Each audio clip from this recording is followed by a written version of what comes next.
Welcome to the Modern Husbands podcast, where men share ideas to manage money, the home, and a life full of experiences with our partners. Dr. Lusardi, thank you for joining us today. Thank you. I'm happy to be here. So let's start out with where your passion for financial literacy comes from. It has long roots. I think it started with doing research on this topic many years ago, probably about 15 or 20 years ago. And then it continued in applying the finding from the research, and in particularly being able to teach this topic to my students and realizing how much it matters, how much it changes people's lives. And therefore, understanding that it is a skill that we need today to be able to participate to society. And that's where I think, my passion for this topic comes from. Love that. Love the focus on skills like personal finance, financial literacy. It's a survival necessity for people in the modern world. What are some financial concepts that every person should understand, in your opinion? Well, many years ago, we had to measure financial literacy. We had to come up exactly with that questions. What are the basic and fundamental concepts that people need to know? And we came up with three originally, only because we were given three questions. But this can be helpful because I think they are so fundamental indeed that they apply to every country. So, for example, I think people really need to know the power of interest compounding. It is, I think, such a fundamental concept because it also teaches you, that how you can make your wealth grow, or how that grows if you borrow a 20-25% interest rate on a credit card and things like this. And as I tell my student, once you know interest compounding, you can price bonds, you can do so many things. You can indeed, it's one of the most fundamental concepts. The second fundamental concept, I think, has to do about inflation, and not just because we have a higher inflation today, but because every financial decision is about the future, or often implies an exchange of sum of values and money into the present versus the future, or the future to the present if you borrow. And so it's critically important to know that prices changes over time. And so if prices change, then you have to take into consideration that you might not be able to buy as much. So, this is a very, very important concept. I think, when inflation was so low, people didn't quite maybe perceive that. But for example, a 2% inflation over 30 years can be very important, right? And if you don't make your wealth grow at that interest rate, right, you are going to become very, very poor after 30 years. And so with the high inflation today, instead, I think people are probably becoming much more aware of its importance. So I think that's another critical important part. And the third concept I would argue is risk, understanding risk and how to manage risk. And yet again, is because a lot of financial decisions are about the future, which is uncertain. So you'll have to think in, for example, probabilistic way, right? So how, for example, how much precautionary saving, how much buffer stock of saving should you have? Well, you have to have some understanding, right, of what's the probability of bad events happening. And that would influence your stock of precautionary savings, but also, any investment decisions, any other decision has to do with managing risk. And the fact that, prices are changing over time. They can go up or they can go down. And so how do you manage that risk? And clearly, it's also very important to understand the concept of risk diversification. So if I had to, mention just these few concepts, I think these are really important ones for people to understand, and they are at the basis of so many decision making. Well, and it's so timely too, right? I mean, just for our listeners, the power of compounding, just simply put, can you explain the rule of 72, and then I'll build on it? Absolutely. This is what I try to do, when I try to explain the interest compounding, and people say, but that's a difficult concept. And by the way, it really is. And it turns out that our mind doesn't quite work like that, right? In a sense, our mind tends to linearize. And that's one of the reasons why we need knowledge. Because I always say instinct or common sense are not necessarily in finance enough. So sometimes I say, okay, let's now consider the rule of 72. So which actually tells you very simply divide 72 by the interest rate. And it gives you the number of years it will take for your sum to double. So if the rate of return is 8%. Right. Yeah, exactly. So, it takes about 9 years, right, for your debt to double. And so that's a powerful thing to teach people, because then, everybody can, in a sense, learn this simple rule and understand, that how much interest rate matter and how much interest rate is important and how much interest compounding is important. When we did that in class, we would always start with the rate of return and then subtract fees. So fees, let's say it's 0.5%, 1%, and subtract inflation, which up until recently, gosh, for the last 20 years, it was like 2%, right? So you started, let's say the average return is 9%, you would reduce it down to 6%, and basically your money's doubling in every 12 years, is that right? So the challenge now is that although we hope temporarily inflation's like 9%, so you're really evaporating any gains in the market by, unfortunately, as a result of inflation. And you brought up diversification. Think about all the people who invested so much in cryptocurrency. Look what's happened to the cryptocurrency market. But before we go to the next question, it occurred to me, wait a second, we've got this brilliant economist.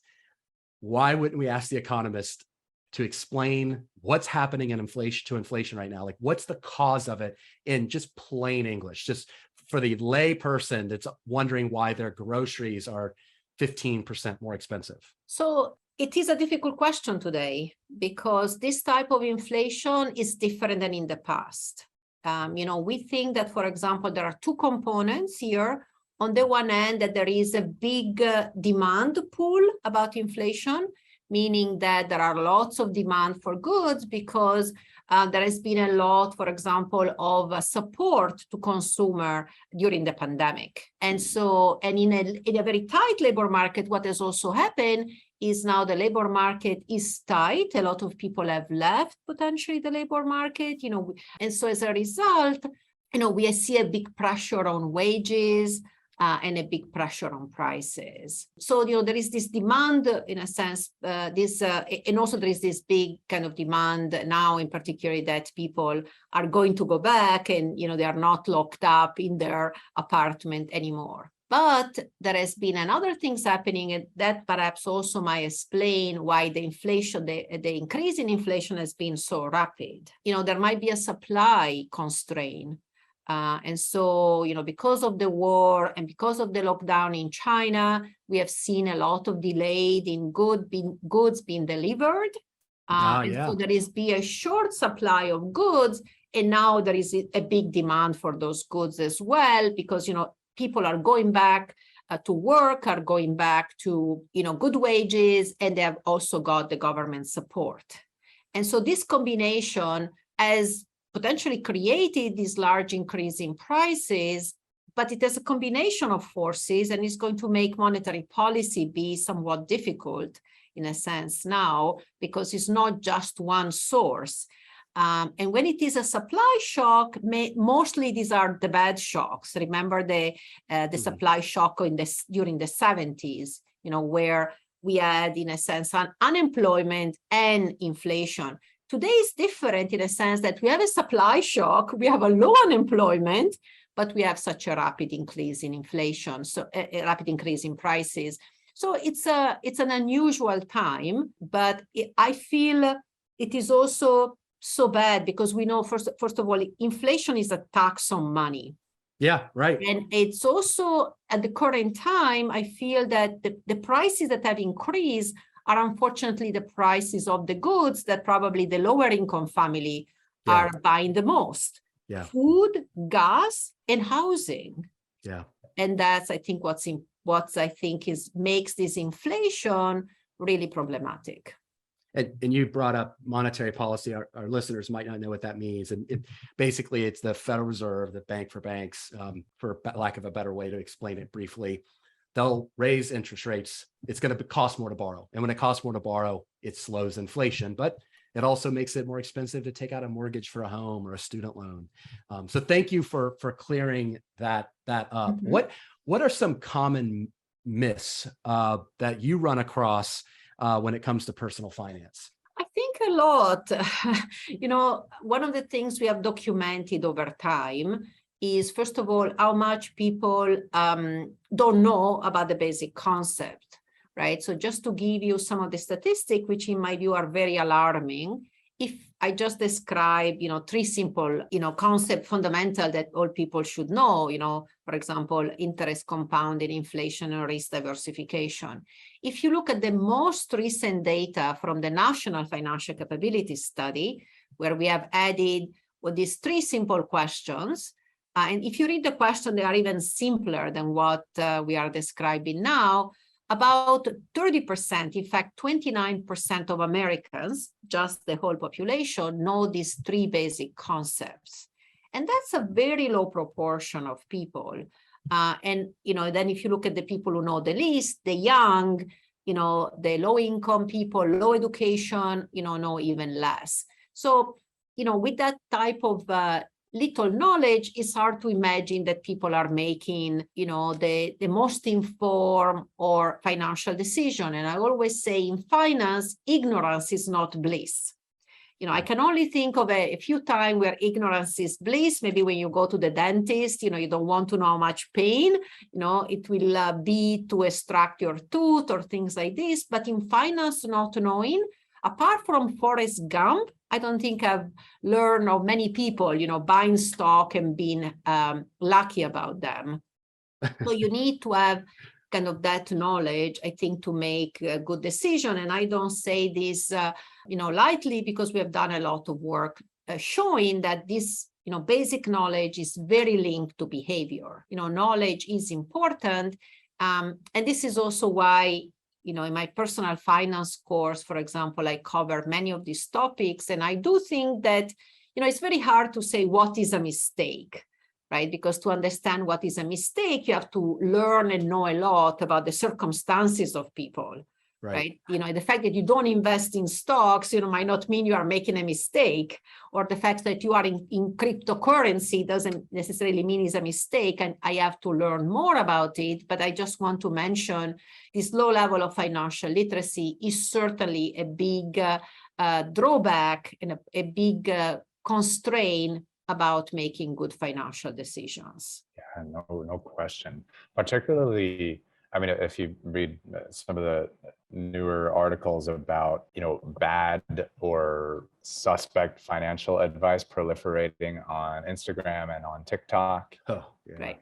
If you think of, financial education and financial wherewithal as your sort of shield, or at least your, mesh thing, so you can filter out, some of these suspect pieces, financial knowledge, even though it's not directly, financial behavior in the moment, that financial knowledge, understanding the three, core personal finance concepts, it's so important. It dictates how you make decisions, how you filter that, all of that information that you're being bombarded with just as a member of society, particularly if you're scrolling through Instagram.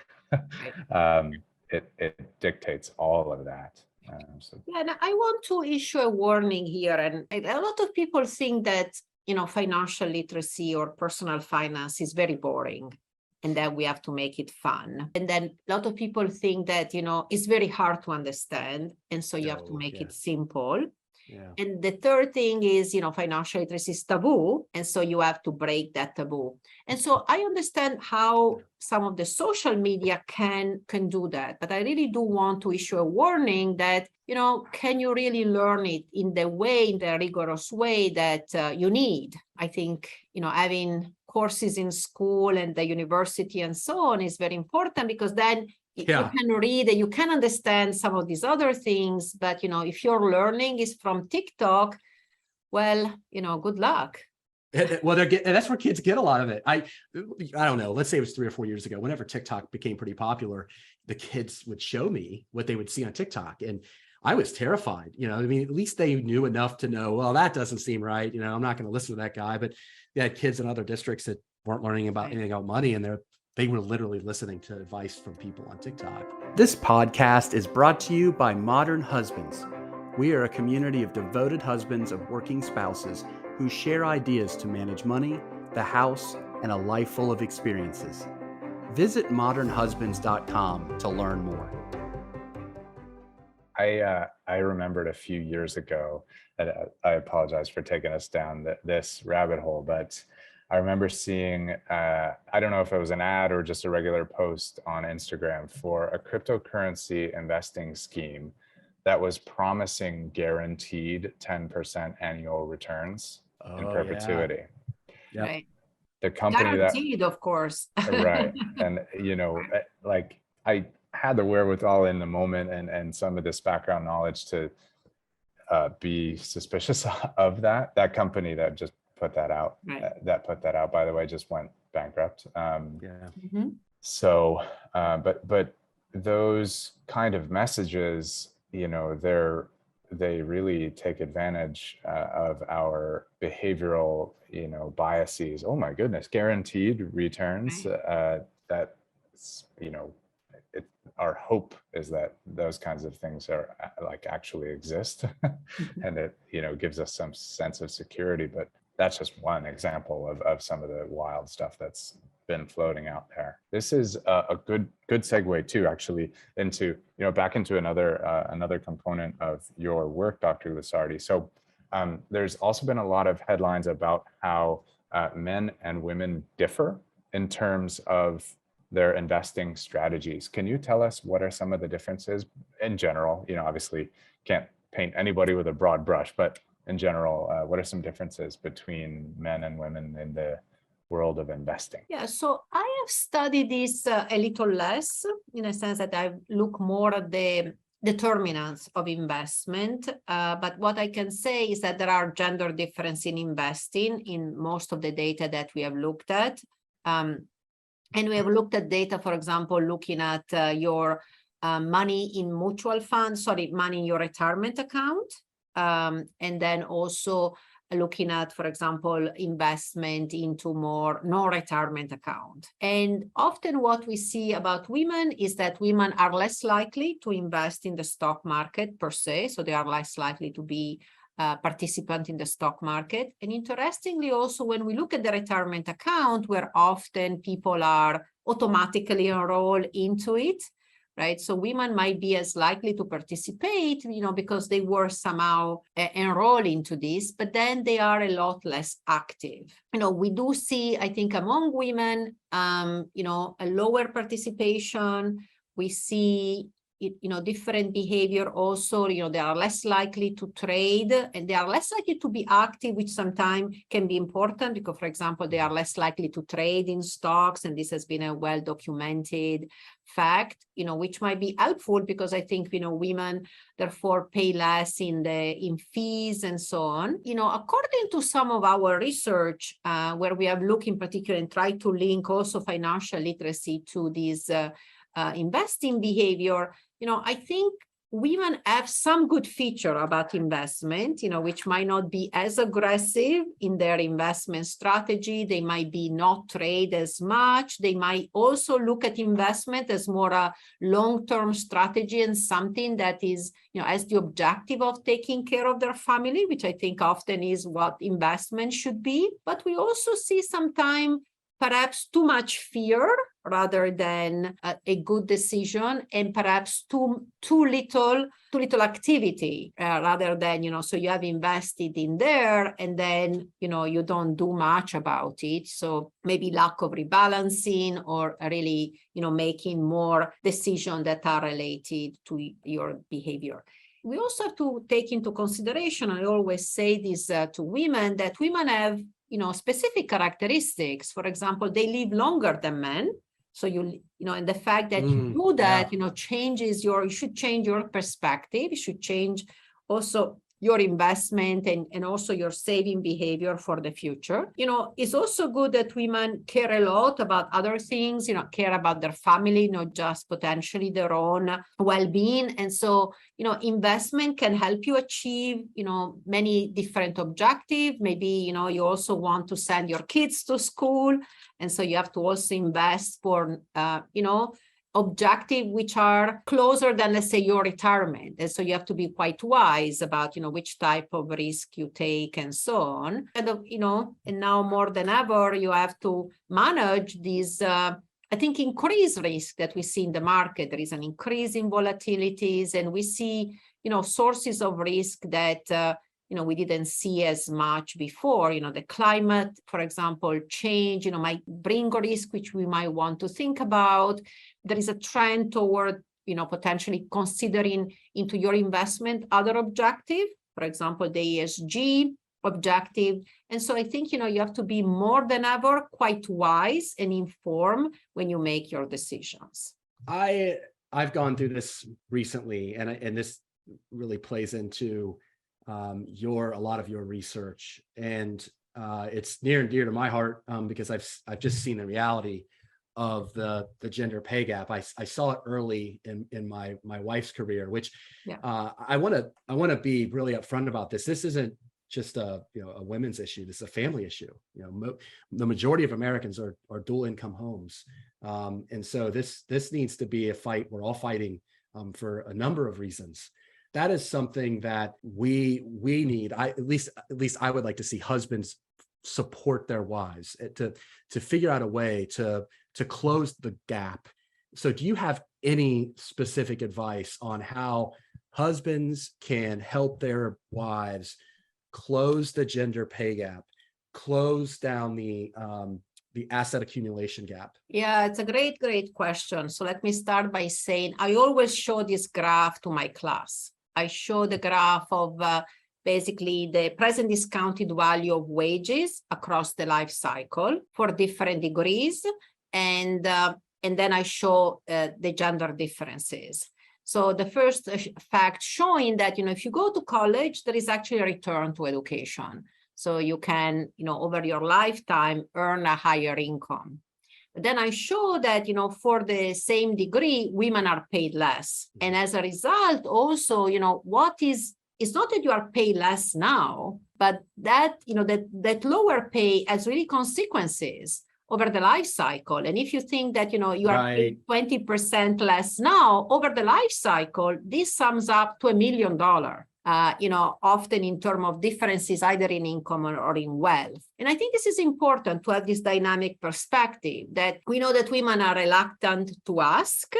And so, one of the first suggestions I give to my student is be aware that there is going to be a pay gap. And, it might start from the beginning that, you are offered a lower wage potentially than, your classmate.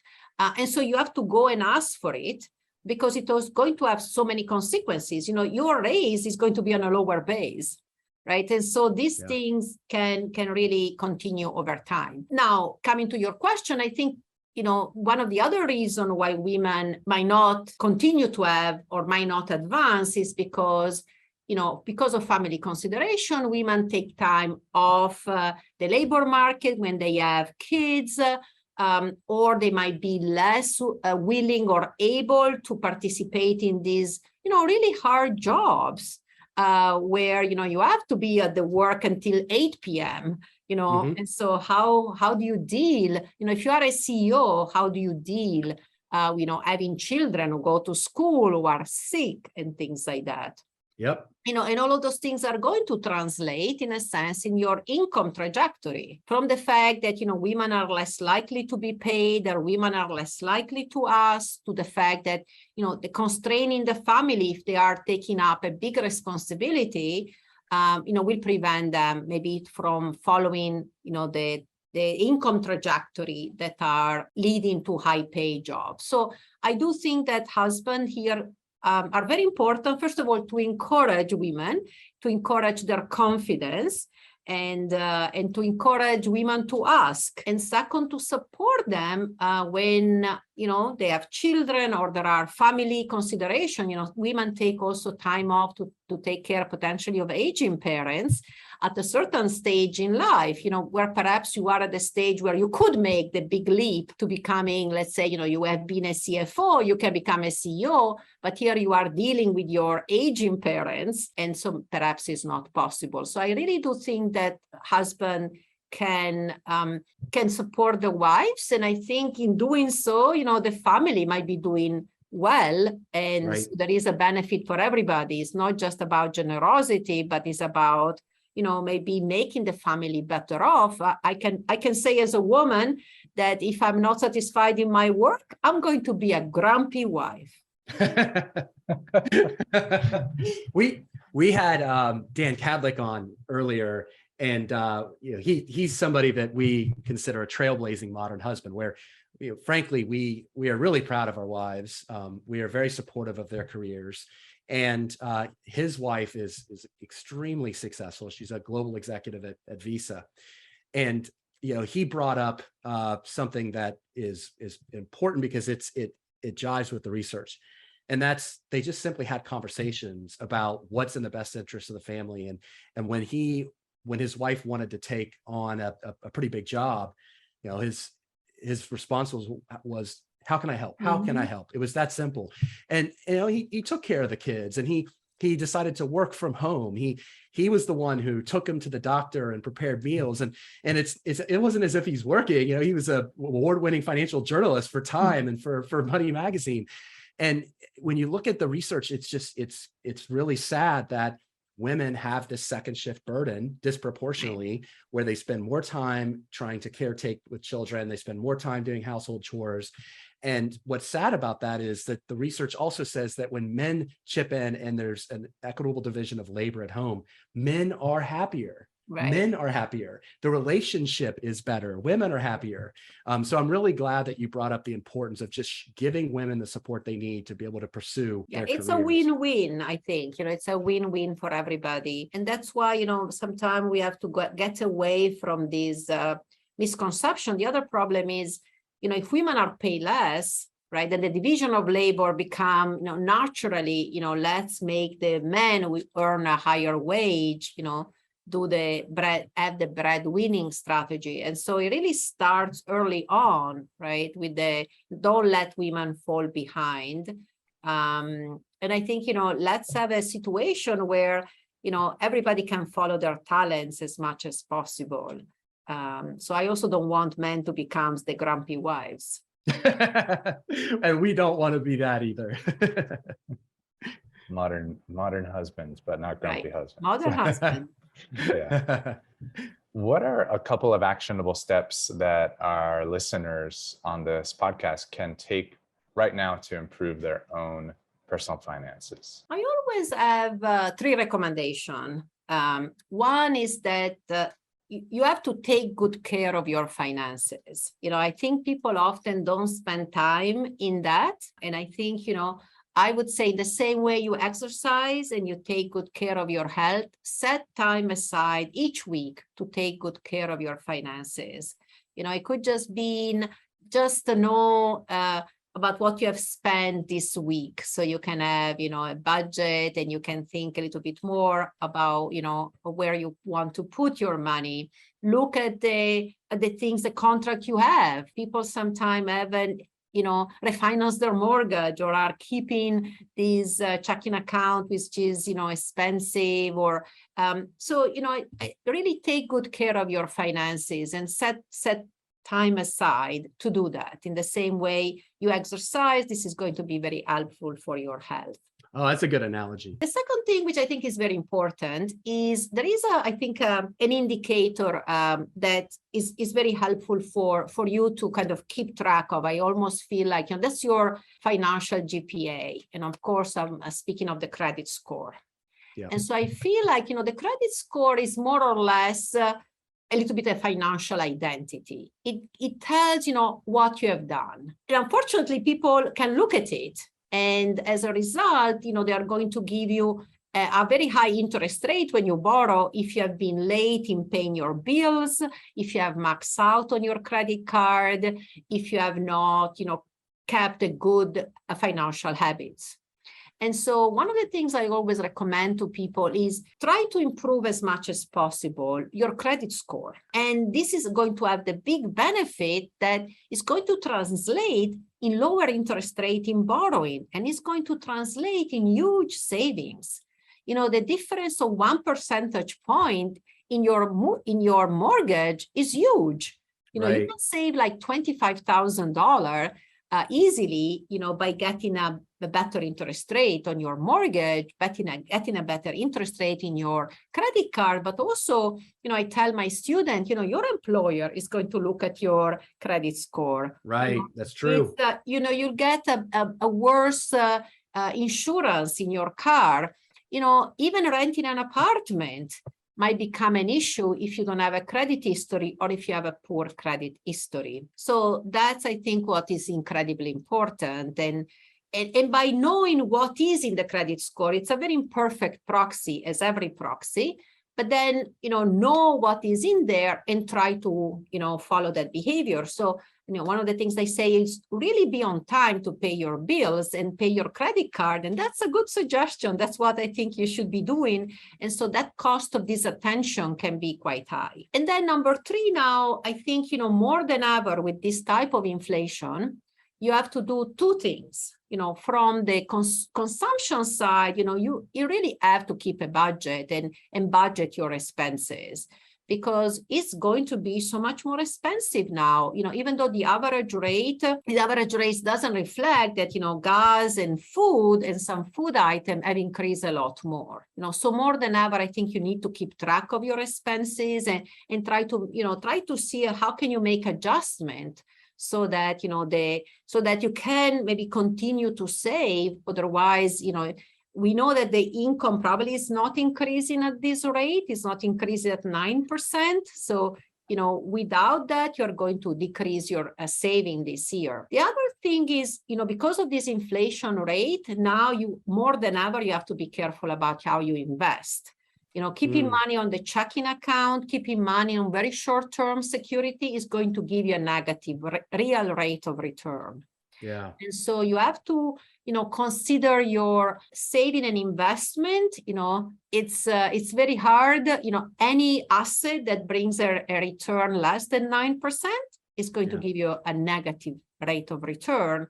Of course, we are not asking you to invest in the stock market if you have a short horizon, but more than ever, I think it's time to look at your portfolio and consider, how can you hedge against this high inflation? Well, Dr. Lusardi, you have been terrific. I know our listeners have picked up a ton. For those of you who are new to our podcast, you can find our podcast wherever you download your podcast. And of course, go to modernhusbands.com where you can download it there and pick up some ideas, some of the very ideas Dr. Lusardi was talking about in today's podcast. So Christian and I sincerely appreciate you coming on today, Dr. Lusardi. Thank you. Actually, it was a pleasure being here today.